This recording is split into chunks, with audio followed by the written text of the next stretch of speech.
Сәлем Стамбул. Сәлем Стамбулдан. Бүгін салмақ тастау видеогелігімнің 82-ші күні. Бүгінгі салмақ 102-9. 200 грамм жалғап алдым. Білем, өйткені кеше мен жатарда 3 күн соқ қарбыз жеп алдым да. Содан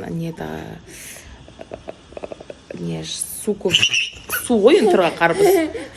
Типа ісік болып, үстінде қалып қойды. Сол 200 грамм болып артық болып тұр. Ертең көреміз. Бүгін енді сағат 6:30-ға дейін тамам ішіп алдым. Осыдан кейін енді ештеңе ішпеймін, тек бір стакан су ішемін, бір столовая ложка уксуспен.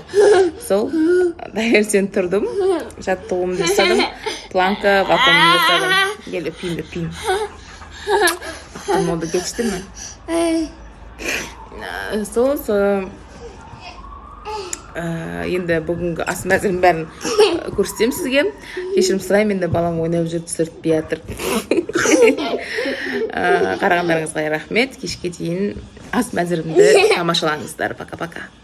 Қайырлы таң, қыздар. Менің таңғасым, мен баламнан қалғандар. Помидор кестім, хлебцы, 2 жұмыртқа, ішінде творожный сыр, творог точнее даже. Осы 2 қашық перец, өте ашық болғасын қытағын алып кестім. Петрушка, салатный листья. Маған ас болсын.